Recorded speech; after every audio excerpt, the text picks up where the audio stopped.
When we think of star athletes, it's easy to assume that they chase big contracts and endorsement deals. But what if I told you that one of the biggest names in college basketball, Caitlin Clark, turned down a $10 million offer? Yes, you heard that right. In a world where athletes capitalize on their fame and talent, Caitlin Clark made a decision that left many people speechless. What would make someone reject such a life-changing sum of money, especially at such a young age? Let's dive deep into the real reason Caitlin Clark said no to $10 million and the values that set her apart from other athletes. First, let's start with some context. Caitlin Clark isn't just another name in college sports, she's a sensation. Born on January 22, 2002, in West Des Moines, Iowa, Clark's basketball career has been one of unparalleled success. Standing at 6 feet tall, she's a force on the court, known for her sharp shooting, clutch performances, and ability to single-handedly carry her team. By her sophomore year at the University of Iowa, Clark was already a household name in the world of women's college basketball.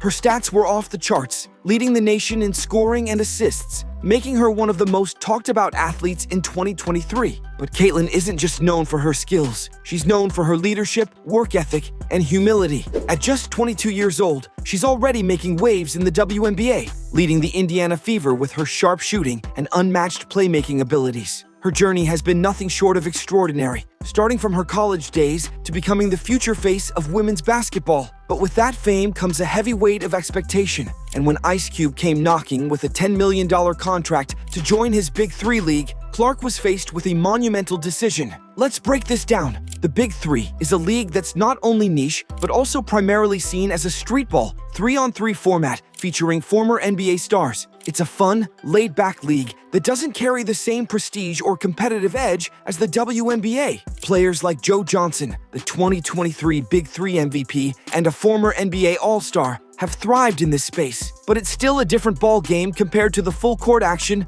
of professional leagues. So why did Ice Cube and his team offer Clark such a massive deal? Well, simply put, Clark is a gold mine. Her presence could elevate the Big Three to levels it's never reached. But money isn't everything, especially for someone like Caitlin Clark, who has her sights set on a different kind of legacy. Clark's entry into the WNBA was highly anticipated, and she knew that this was the stage where her legacy would be built. In 2024, she made her professional debut, and while her season didn't start as smoothly as many expected, it was clear that the weight of her college success and immediate stardom was a lot to handle. Between guest appearances, commercials, and non-stop media attention following her historic NCAA run, Caitlin had been constantly in the spotlight. Many wondered if this constant attention and lack of rest were affecting her early WNBA performances, as she was not hitting the same shots she did in college and was committing more turnovers. However, after a well-deserved Olympic break, Clark returned to form, leading the Indiana Fever to some stellar performances. It was a reminder to everyone that Clark's talent was still as sharp as ever, but she needed time to focus on her game and recharge. The $10 million offer from the Big Three was a game changer.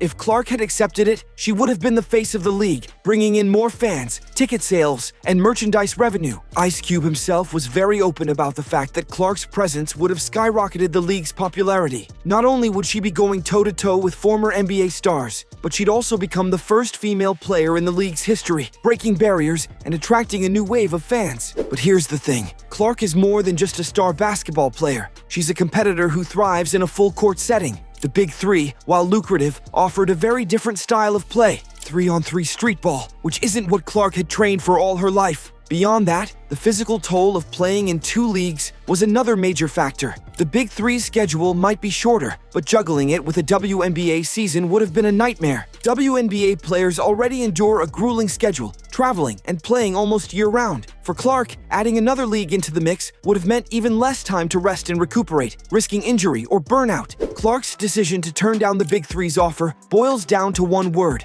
legacy. Yes, $10 million is a life-changing amount of money, but for Clark, it wasn't about the paycheck. She is on a mission to cement herself as one of the greatest basketball players of all time. And that kind of legacy can only be built in the WNBA, where the competition is at its highest and where the best of the best compete. In the words of Rachel A. Demita, host of the NBA 2K podcast, Clark's focus has always been on the long term. Playing in both the WNBA and Big Three would have added more pressure to an already demanding schedule. While Ice Cube promised Clark special treatment and protection in the Big Three, the reality is that competing in two leagues with different rules and styles could throw off her rhythm and affect her performance in both. The truth is, Clark's financial future is already secure. She doesn't need the $10 million from the Big Three because her endorsement deals alone are worth much more. Take her Nike deal, for example. Clark signed an 8-year, $28 million contract, earning her $3.5 million annually. That's just from one endorsement. With other deals from Gatorade, State Farm, and more, Clark's total earnings exceed the $5 million the Big Three was offering her per season. Endorsements are where Clark is really making her money. Ever since the NCAA allowed players to profit from NIL deals, Clark has been cashing in. Back in college, she was already making over $800,000 a year from partnerships with brands like Nike and Gatorade. But now, as a WNBA star, those deals have only grown. When you factor in how long her career could last, possibly into her late 30s or early 40s, Clark is set to make far more in the WNBA and through her endorsements than she ever would in the Big Three. And then there's the matter of media attention. The WNBA is growing in popularity, and Clark is at the forefront of that movement. While the Big Three might have given her a unique platform, the WNBA offers her a far larger and more traditional stage to build her legacy. But it hasn't all been smooth sailing for Clark in the WNBA. Despite being one of the league's biggest stars, she's faced criticism and jealousy from both current players and legends of the game.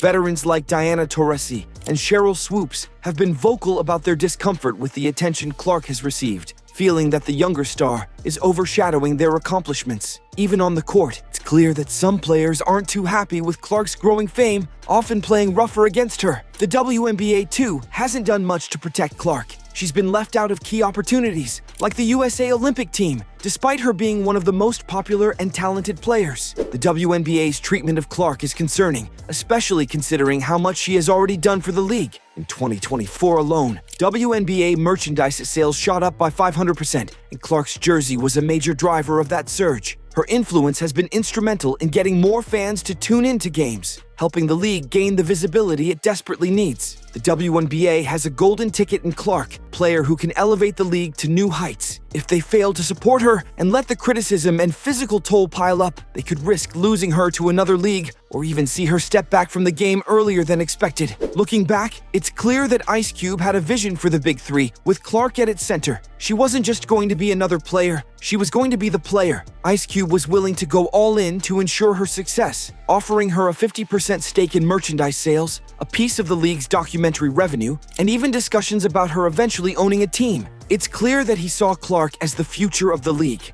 But for Clark, Big Three, while lucrative, wasn't the right fit. In the end, Clark made the right choice for her career. She's chosen the path that will allow her to build a legacy in the WNBA, and she's already well on her way to doing just that. Financially, she's set for life, and with the right support from the league, she could go down as one of the most influential athletes in women's sports history. As fans, we can only hope that the WNBA recognizes what they have in Caitlin Clark and gives her the support and protection she deserves. If they do, the sky's the limit, not just for her, but for the league as a whole. For now, Clark continues to make headlines in the WNBA, where she's already breaking records and earning praise from fans and players alike. Whether or not she'll ever reconsider Ice Cube's offer remains to be seen, but one thing is certain: Caitlin Clark's future is as bright as her undeniable talent on the court. What do you think? Was turning down $10 million the right move for Caitlin Clark? Let us know in the comments. And don't forget to like, subscribe, and hit that notification bell so you never miss another deep dive into the world of sports.